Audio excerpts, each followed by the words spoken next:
On the 11th of June 1962, 3 people escaped the unbreakable, inescapable Alcatraz prison. Frank Morris and John Clarence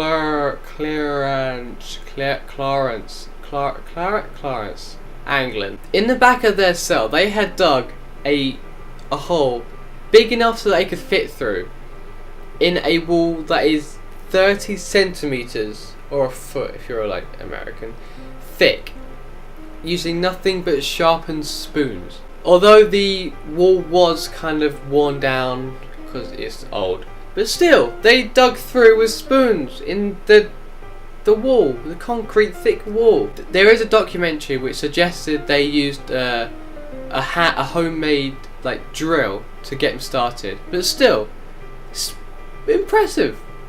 Every night for 6 weeks, they would go through that hole, up and on top of all the cells, where they had their own little workshop where they made a number of tools such as wrenches, periscopes, a spoon key. They even made a drill and drill bits from an old Hoover motor, or vacuum cleaner if you're American. They managed to steal 50 raincoats, which they made into the raft, and they even made life jackets. And these life jackets were pretty well, they were really well made. They wanted to test how good the life jackets were, so they put some weights on it, inflated it so it lifted the weights, and it stayed inflated for several hours. Which, I mean, from making stuff from a prison, it's pretty insane. In Alcatraz, they make the prisoners work, and from this came Alcatraz Industries, where they make stuff like boots, furniture, you name it. I think they made weapons as well for the army, but maybe not, because that's kind of dumb when you think about it. Let's give a bunch of prisoners access to weapons. And they took the glue from the shoe area, and they used that with the raincoat, stuck it together, stitched it, and used hot pipes, like hot steam pipes, to like melt the plastic so it would stick together. However, there is one thing which people are not sure of. What happened to them? Most people think they just, died out to sea. I mean, which makes sense. After a 17-year-long investigation, the FBI said that they think that the 3 escapees drowned on their way to Angel Island. However, I watched a documentary which suggested that they went to Horseshoe Bay instead of Angel Island. We're going to see whether they went to Angel Island or Horseshoe Bay. I mean, one of the reasons they would go to Angel Island is, well, because it's the closest. Also, a paddle was found offshore of Angel Island. Inside Alcatraz, the 3 escapees had a friend, colleague, assistant, I don't know, but they left him behind.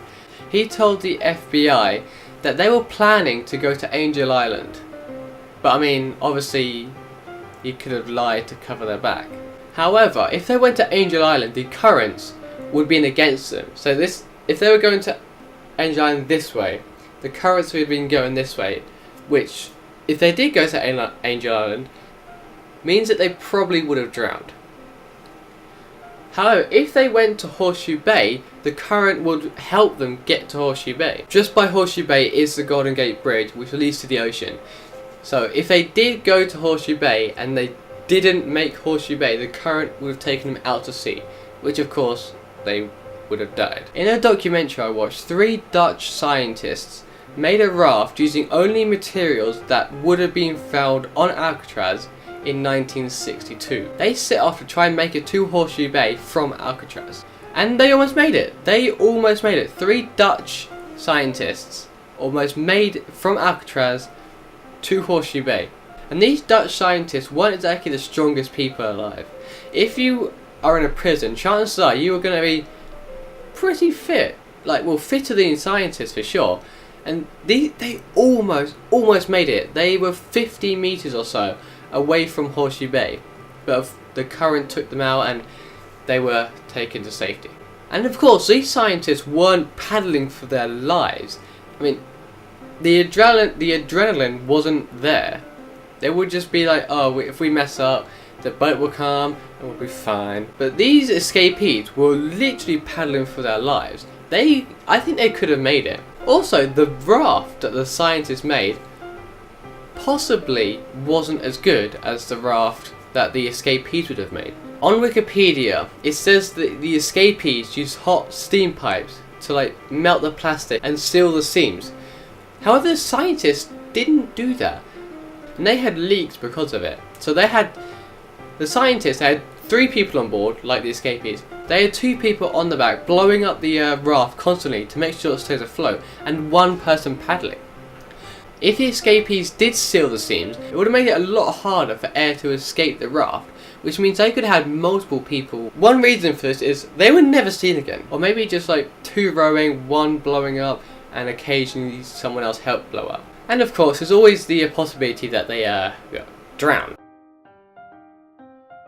However, if they drowned, surely the raft, or like part of the raft, would still be inflated and float to the top, unless all 3 pontoons keeping them afloat had burst and they sunk to the bottom with it, which I find not really believable. And of course, the FBI's official finding is that they died. After a 17-year investigation, is that they died.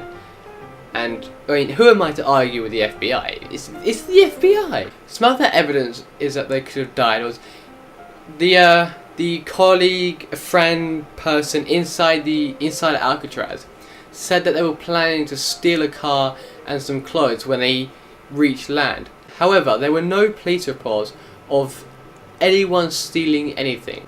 So tell me, what do you think? Tell me in the comments below. Did they survive? Did they die? Did they go to Horseshoe Bay? Did they go to Angel Island? Let me know. Or do you think FBI is hiding something from us? If you want to know my sources for this video, they're going to be in the description. There's a documentary and the Wikipedia page as well. Thank you guys for watching, and I will see you in the next one. Peace.